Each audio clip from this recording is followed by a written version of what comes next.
there is a very important part of mediation as the process, and it is that it is a voluntary process, that parties voluntarily choose to participate in mediations. Uh, Now, generally, when that happens, we presume that both parties are actually interested in resolving their dispute. Hello everyone, it is an absolute pleasure to introduce our distinguished guest today, Miss Kamakshi Sambari. But it is not justifiable to call her guest, as she is one of our permanent members of this online discussion session. With a multifaceted background as a lawyer, mediator, and psychologist, Ms. Sambari has dedicated her career to the art of conflict resolution, specializing in family, personal, and workplace disputes. She brings a deep understanding of both legal frameworks and the human psyche to her practice. Her expertise in restorative justice, coupled with her experience in handling sensitive issues such as domestic violence and sexual harassment, makes her a pivotal figure in the field of mediation.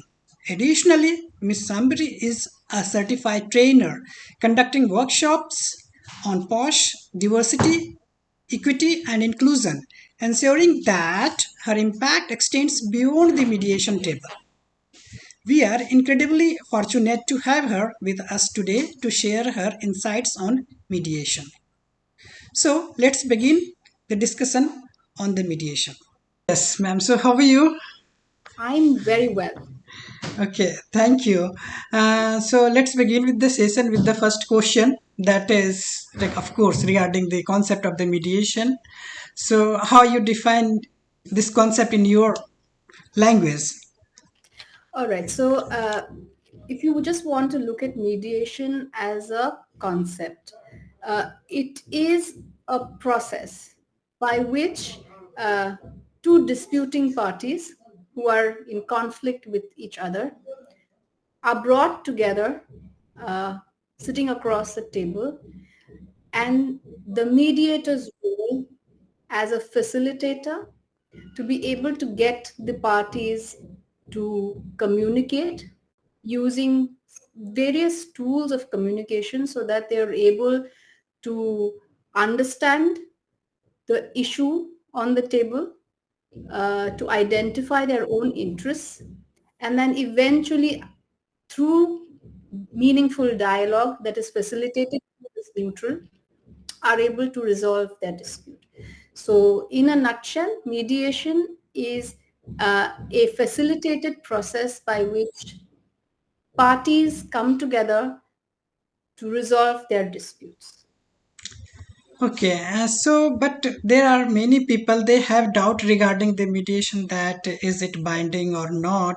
So, what about on that account?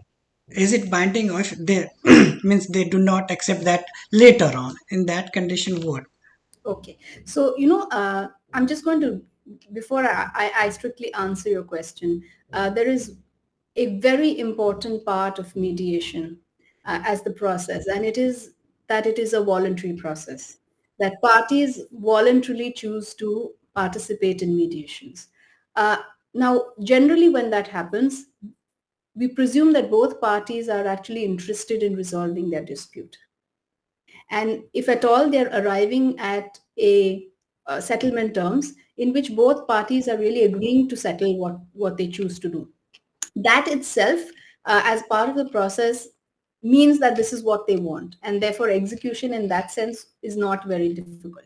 But yes, to come to the specific point of is mediation legally binding, well, yes, it absolutely is. Now we even have a mediation law, and the act has been passed. Yes, it will take a little bit of time for it to actually be enforced and become applicable and notified, but that is in process. But mediation agreements are legally not only binding agreements. In fact, once the mediation agreement is signed by the parties and the mediator, it can be enforced just like an arbitration award, and just like arbitration awards are considered to be equivalent or as if they were an order or a decree of the court. It has just that much of binding value. So yes, to answer your question very specifically, mediation agreements are absolutely legally binding.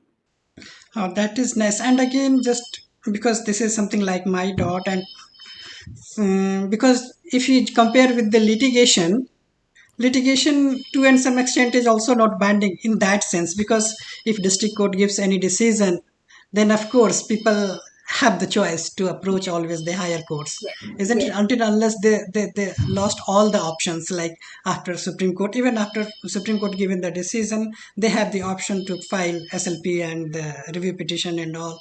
So it is something like the same kind, isn't it? yes. So, ideally, like I said earlier, when you engage in the process of mediation, the process itself is such that when you make a decision for your own self, and you are making that decision without any pressure, because here it's not the mediator telling you what is to be done, unlike probably in a court, unlike it is even in arbitration for that matter, where there is somebody else who's dictating the terms of you know what is to be done. In courts, though, it is absolutely in terms of one person wins and the other loses, so the loser wants to exercise his right. And that's fair and possible as well. Now, the first thing, and I'm just going to reiterate it here, the first aspect that we must keep in mind, that when two parties have come to a consensus and are agreeing on certain terms, because it is going to help not only the other party but also them, that is the reason why you're entering into the agreement. There is no force, there is no duress, there's no reason why you should agree to do something and then want to stay back from it. But even we do consider that a certain circumstance arises in terms of challenging of mediation agreement. Yes, because like any other document, uh, parties do have a right to challenge it, but the act specifies that there are three grounds on which you can challenge a mediation agreement.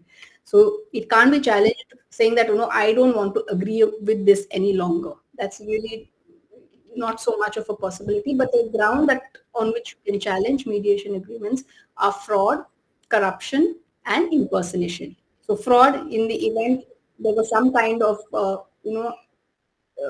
um, dishonesty or some kind of things that were kept away, or there was some kind of fraudulent promise that was made by a party, that can be challenged. Uh, the second is, of course, in terms of impersonation. So, somebody else pretended to be you and signed a mediation agreement. So in that case also, so there are grounds for challenge nonetheless, but their grounds are not on the decisions that have come. So you can't say, oh, this agreement, has, I don't agree with this any longer, or there is some other kind of technical flaw in what you have agreed to. Also, at this point of time, I want to point out here that mediation is a process that is actually interest based. Vis-a-vis, when you compare it to a court process, it is right based. So individuals have rights and they have interests. Now, sometimes in mediations, when a third party is deciding on your dispute, they decide it on rights, on the basis of what the law says purely. When we do this same thing in mediation, it is because the parties are deciding, or they are negotiating with each other through this facilitated process. What you're looking at primarily is what is your interest. And sometimes parties are willing to relax the rights a little bit. I'm not saying completely give up on it, but they are willing to relax those rights to be able to come to an agreement. So these are some of the aspects that are important in terms of when we look at challenging. So when there is something that is catering to or satisfying your interest, there should be very little chance of why you would want to actually go in and challenge that agreement.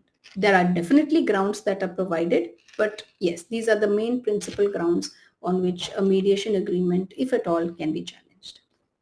Yes, uh, because a question is some question is still there on the same line.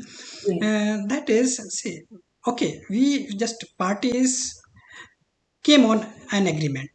Okay, Mm. these are the points we agree, Mm. right? But later on, there are possibilities that some new points come up, Mm. Again, the party is supposed to be disagree on those points. Mm. That is one aspect. Mm. The second aspect is on the same points where they are agreed some time ago. Now they think, okay, this it was my mistake that I agreed on this point, and it is not working out with us. So these are the 2 points. So in the first instance, if the cause of action or cause of dispute is entirely new or different, then okay, of course possible. But if on the same agreement, on the same point that they both the parties agreed, but now think, okay, I made mistake while agreeing or signing the agreement on that point of time. So in that case, what will happen? See, you have signed a legally binding document. And this would be applicable even if you were just signing a regular agreement, not even a mediation agreement. Now, when you sign a mediation settlement agreement, you are going through the process, and it may be shorter when you are comparing it to court process, but you're going through the entire process of understanding what is it that you're really looking for. You're doing this without any duress. You're doing it completely voluntary. And if you're signing on a document, knowing what you are signing up for, and of course, particularly when it happens through institutional mediations or court annexed mediations, because in court annexed mediations, your settlement report will directly go to the courts and it gets passed as a court judgment. Now, and as we all know that any settlement agreement, when it goes to the court and it gets passed as a court order or or a court judgment as such, is not subject to appeal, because that is exactly what it reflects. So you are and that's where the role of the mediator also comes in. So when parties are say there's a disparity of power, and there is one party trying to get another to agree on something which clearly the party doesn't want to, but under some sort of pressure is agreeing to, that is where the role of the mediator comes in, where you actually then probably take the parties into what we call as a caucus and try and explore. Not that you're trying to influence the parties to take a decision which they don't want to, or not take a decision that they want to, but just to get an understanding that they're doing it completely voluntary, and also that they understand the the what is laid out for them. It is very often seen that sometimes parties may not necessarily understand the consequences of what they are agreeing to. Right. That is the point. Yes, so that is basically where you will tomorrow say that, oh, maybe I didn't think about it. That is where the role of the mediator actually comes in, because when you're really fully involved in the process, you are actually able to pick up these signs from the parties that maybe they haven't fully understood the process. So you can take that opportunity to ask parties, what will be the result of this? How are you looking? How have you understood this? It's not about what the mediator tells, because you are not exact. That's not a part of the role of the mediator. You are not telling them what will happen, but putting across your points. But at the end of the day, it is somebody else who is taking that decision. It's not to demean the court process at all, because yes, there is a methodology to how it is done. But like I said, it is rights based. So there will be a law which will say these are the rights that you have, and the courts will exercise that law in order to be able to produce the judgment. Whereas here you're actually looking at individual interests. And many a times when we look at deeper conflicts, the actual reason for why the conflict arises may be something completely different from what it is at the surface. To actually go into what has caused the conflict or what has caused it, right at the root. And the solution also comes in accordance. The dispute may only be something that is the culmination of it, what you are presenting. So for example, if it's a partnership, for example, and there are two partners who are fighting over a certain, right, a decision maybe. When you go really deeper into the roots and you understand, now if you take this matter and go to the court, they will look at who has the power and how this matter can be decided. In accordingly, as per law, the decision will be made. Whichever partner has the right or whatever, whatever the logical conclusion of it will be. But when you look at it through mediation, you will discuss it with each person. What is it the dispute? And as you keep exploring, and in most disputes, I mean, in fact, in all disputes, the underlying issue eventually comes up. Now, when you say, for example, you are fighting over a decision of, say, some business proposal that you want to take or not take, the actual issue at some level you realize is that the partners feel that, I am not being consulted. The decision is not really the issue even. It's about not being consulted. And as the partners speak about it, they realize that, this is a lucrative business. We've done it for so many years. It's doing so well. But somewhere that communication has gone off. Where is your interest? Your interest is in setting that communication. If both parties agree to this, they want to go ahead with it and they want to continue their business, it takes just that much to resolve it. Eventually that decision, then it becomes very easy. So that is where the process of mediation actually, kind of plays out, wherein what you're looking at superficially may not always really be the reason of conflict. It could be something much deeper. So as you explore it through conversations, through dialogues, you keep looking deeper to find that what is really causing the dispute. And you will find this in maximum type of cases. For example, when you look at family disputes, land disputes, and brothers fighting with each other, or family related issues, primarily in terms of property issues, a lot of times the deeper issues are much different. So you are actually helping parties to understand and clear out their own positions, sometimes to clear out the conflict in their own mind as individuals. And then, of course, once that happens, automatically everything becomes much easier to sort out. Yes, there is going to be, the legal paperwork that needs to be done. There is going to be elements that need to be discussed, and they can always be negotiated once these basic issues are out of the question. So that even in matrimonial matters, a lot of times the issues at hand, there are so deep and there are so many of them that come as undercurrents. So not communicating with one another is really not an option if you're trying to really resolve it, and you want to really, whatever it is you want to, as you move out of mediation, you want to still have cordial relations, and that happens in most mediations as well, because you're coming, even if sometimes you don't agree to a settlement, you are at least able to diffuse a lot of that tension which exists prior to probably coming into mediation. Right. So the thing is that this sort of facility is not available in litigation. So both parties are something like they not an active whose dispute is going to be resolved. They are not active. They are Yeah. just a passive person standing in the court and listening their legal representatives. So of course this is something like most beneficial point of the mediation, right. So next question is that we have regarding the, of course, role of the mediation, though this is very much transparent and all, but specifically how it starts with and how it ends with. So, how a mediator starts the mediation and how he or she ends the mediation. All right. So one of the key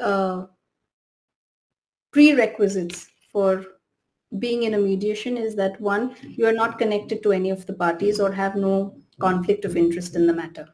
So that's the first aspect. Also, to have not been generally briefed by any of the parties at an earlier occasion. So these are some of the basic elements that one needs to look at before entering into a mediation. But once the process of mediation is entered into, so when the parties have agreed upon or selected a mediator, the first stage of mediation, and it's a very important aspect, in mediation language, we call it the opening statement. So the mediator begins the meeting with both parties present, and this is a joint meeting with both parties, wherein the process of mediation is explained. Now, in what order that will be taken up, how that will be taken up, that is all, it is an entirely personalized process, like I said. And generally, the mediator will take that call depending on the situation of the case. And every issue then gets discussed. Now, sometimes you don't always agree to everything. You may agree to some things and you may choose to leave out some things, which is also fine. So you can actually agree on certain aspects. That is if they choose to, because so that is how the process eventually will be carried on. Now, if after you actually get into the negotiation aspect and you arrive at a conclusion, once the parties do come to a consensus, of course, you'll do what we call as a reality check. At times we will explore in again mediation terms what you call as the best possible solution and the worst possible scenario aspects, and then somewhere you will come to an in between as well, sometimes in between. So once that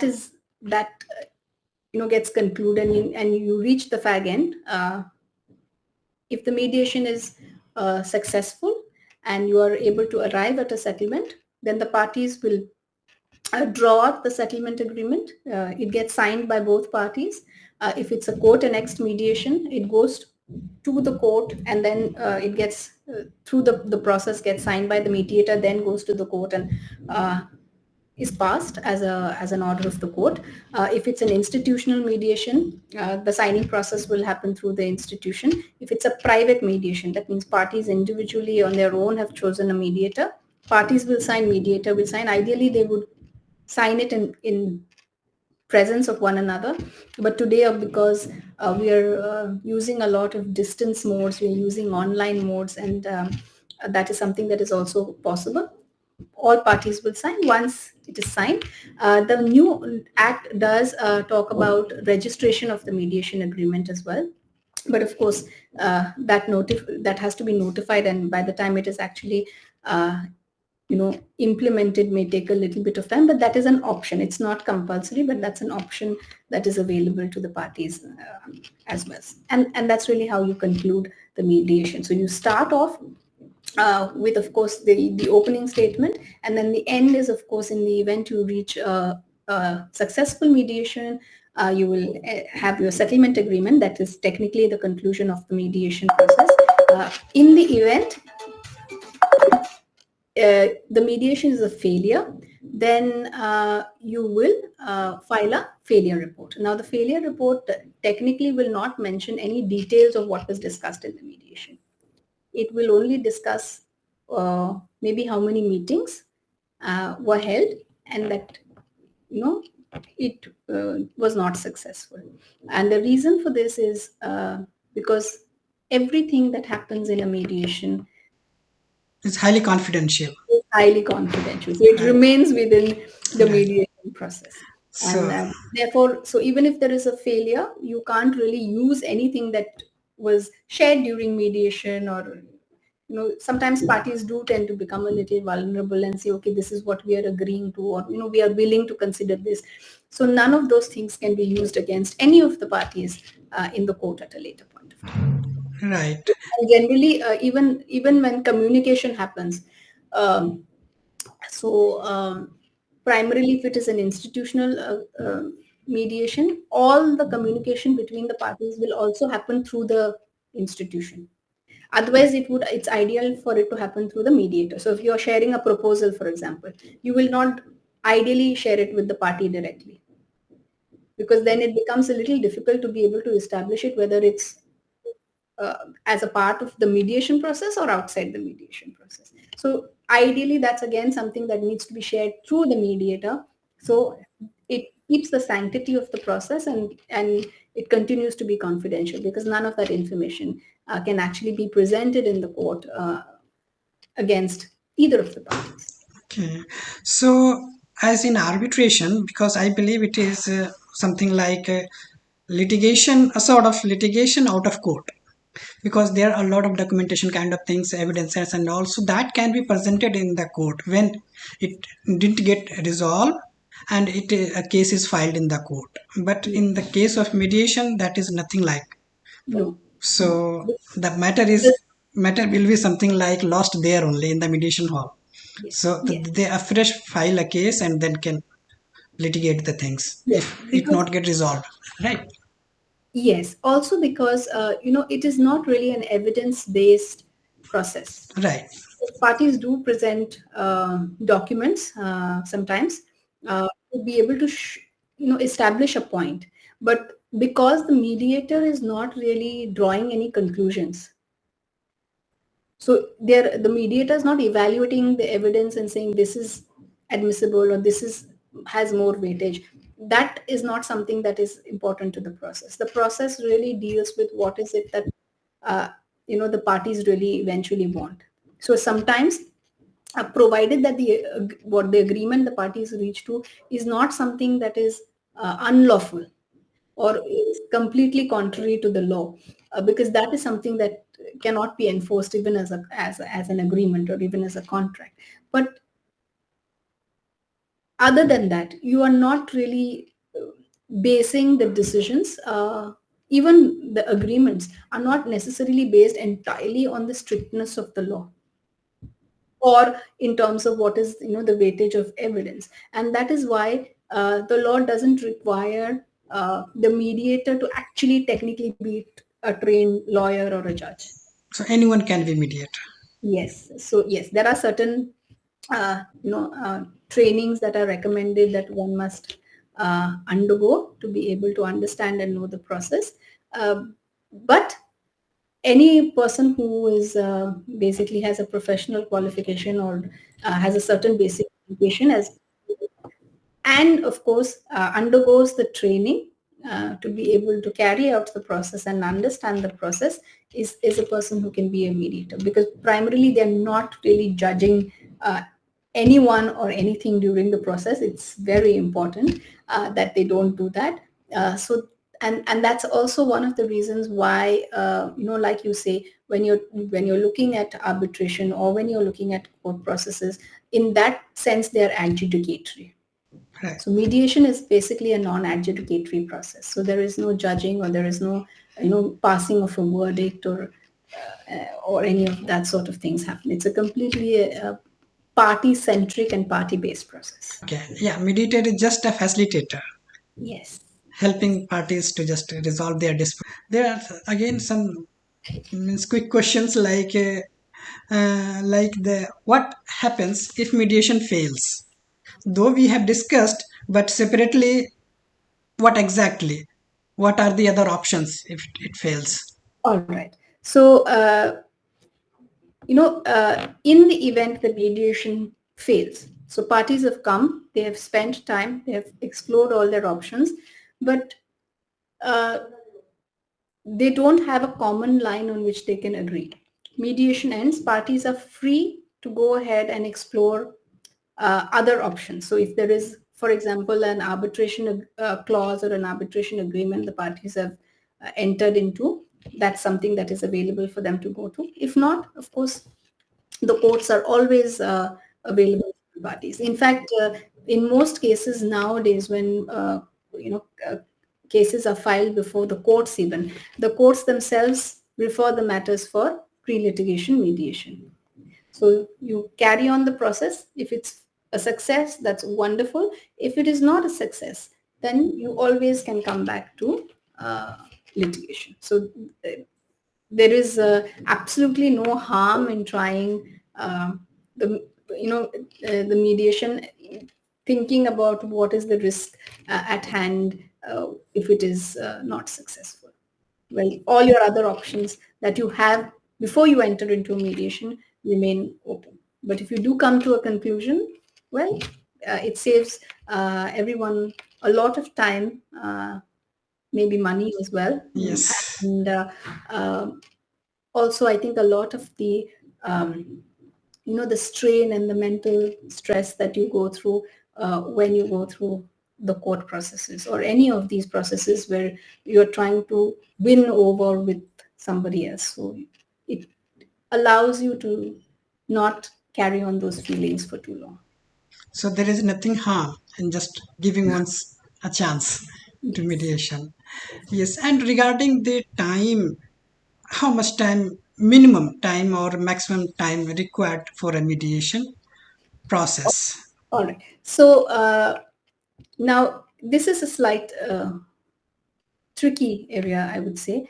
Uh, Generally, when there are court annexed mediations, a timeline is set.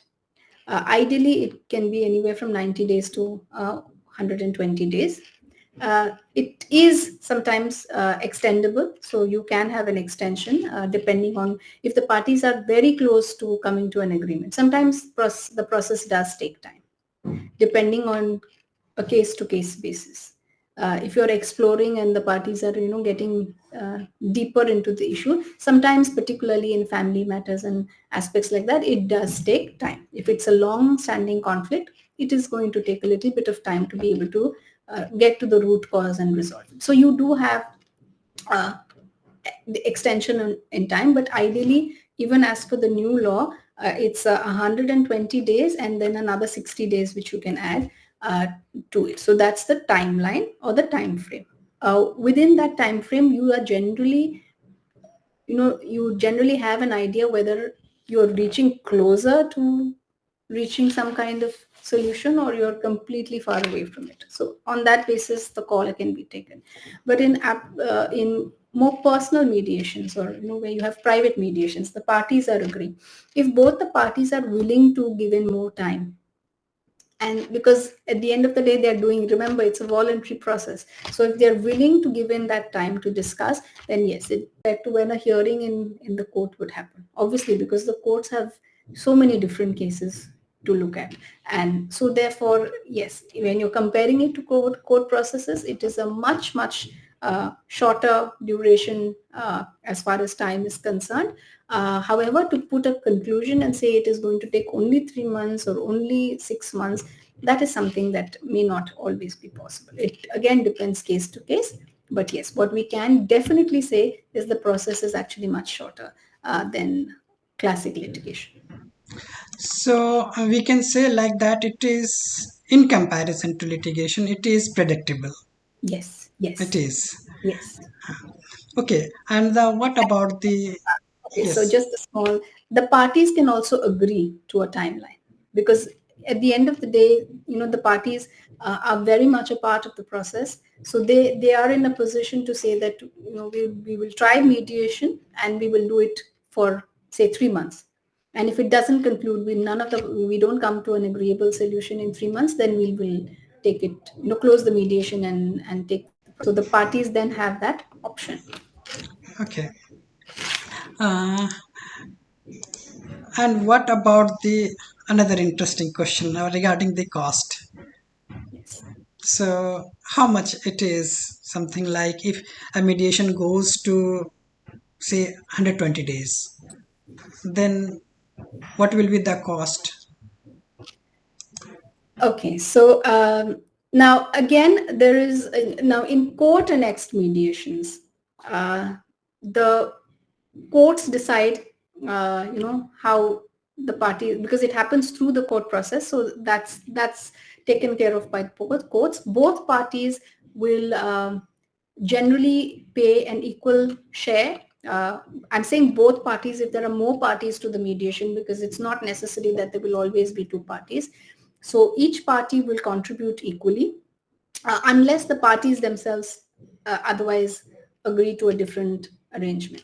In private mediations, if you're talking about cost, that they are willing to sort of invest in this process. So I can't really give you a conclusive figure, because uh, it's not really something that can be pinpointed and said that, oh, it will cost you this much.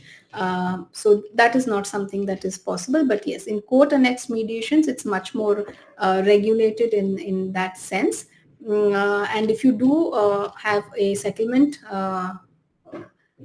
in a pre-litigation mediation, then I believe that the court fees that you have paid get refunded to the party. And of course, both parties are expected to contribute equally to the process. So there is a balance that gets created. It's not that one person is paying, and so you don't have even the iota of doubt that the mediator could be influenced or favoring a party because one party is responsible for paying its fees. So that is not how it is. Both parties contribute equally. Okay, so yes, the last question of this session that we would like to discuss, that is regarding the choosing the mediator, because there are a lot of options available in the market, private mediation, and through court we can also choose the mediator. So what is the best way to choose the mediator? So one, that the mediator that parties choose must be a joint decision. So sometimes one of the parties may suggest and the other party may agree.